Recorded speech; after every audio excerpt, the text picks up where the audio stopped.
Today I'm going to show you a couple things that you can do to make your drops better and all around more exciting to listen to. So make sure you watch this entire video from beginning to end, because I guarantee that if you do that, your drop making capabilities will become at least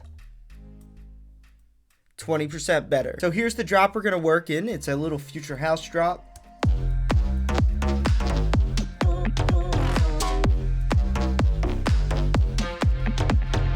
So the question I've been getting a lot recently from a lot of my students who are in my bootcamp is, once they have all the elements to a drop like this, what do you do to make it more exciting? Why does it get static when they listen to it? And I'm going to show you a very, very common reason why your drops may be boring and not that exciting. So here's what I do when I have a drop. I have all of my layers down, but it's still not interesting enough. What can encapsulate the listener into the drop and just keep them excited about this drop? Well, here's what I do. So this is a very typical 16 bar drop, which is like I said, a very typical length for a drop. And when I have a drop that's 16 bars, that means it usually loops 4 times, and that means the melody or the chord progression is going to loop 4 times. So here's what we do to keep it exciting. I break it into 4 pieces. So each of those loops are here, and then we need something exciting to happen right here, like a little transitional fill and ear candy, just to keep the next section exciting and well anticipated. So this is going to have a smaller little fill here because it's 25% of the way through the drop, and then we're going to come halfway through the drop and do a heavier fill, something super exciting. We're going to rev our listeners up for the second half of this drop. And then we need another small fill for this section here. And then we need another big fill getting out of the drop. Let's listen to how dull this little transition is. See, it's just bone dry. We need some excitement. So what I did was I added a little drum that sounds like this. And that's going to come in like that. So then what I'm going to do is I'm going to lift up our bass sounds, and I cut them like this, and I bounce them in place. We now have our bass note here. If I double click this and reverse it, we now have a reverse bass note. And then watch the amazing little sound we get now.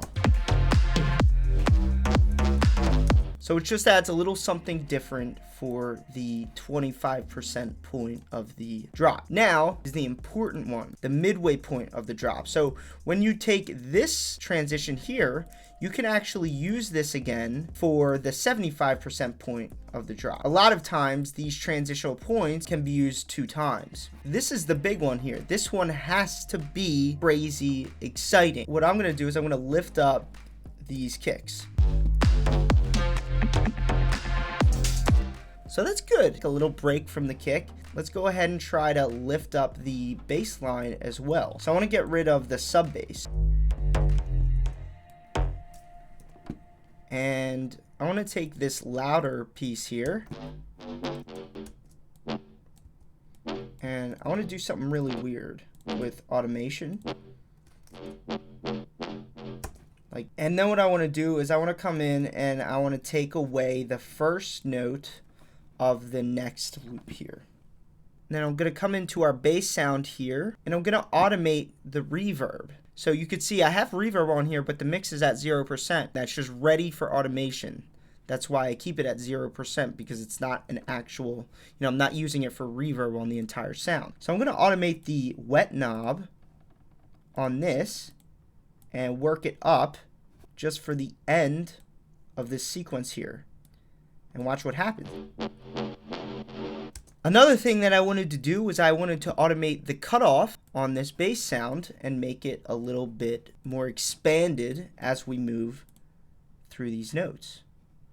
So let's go ahead and automate that and see the weird sound we get. Yes! That's exactly what I'm going for. Let's play from here all the way through.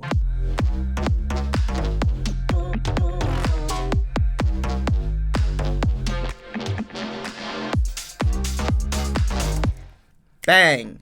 and you get an excellent little sound there. And then we have a couple more things we got to do. We have to lift up the drums. Let's give our listeners a break from the drums. The purpose of getting rid of the drums now is to give our listeners 100% focus on the exciting sound here, which is going to be that bass sound. Let's go ahead and listen to our transitional ear candy points.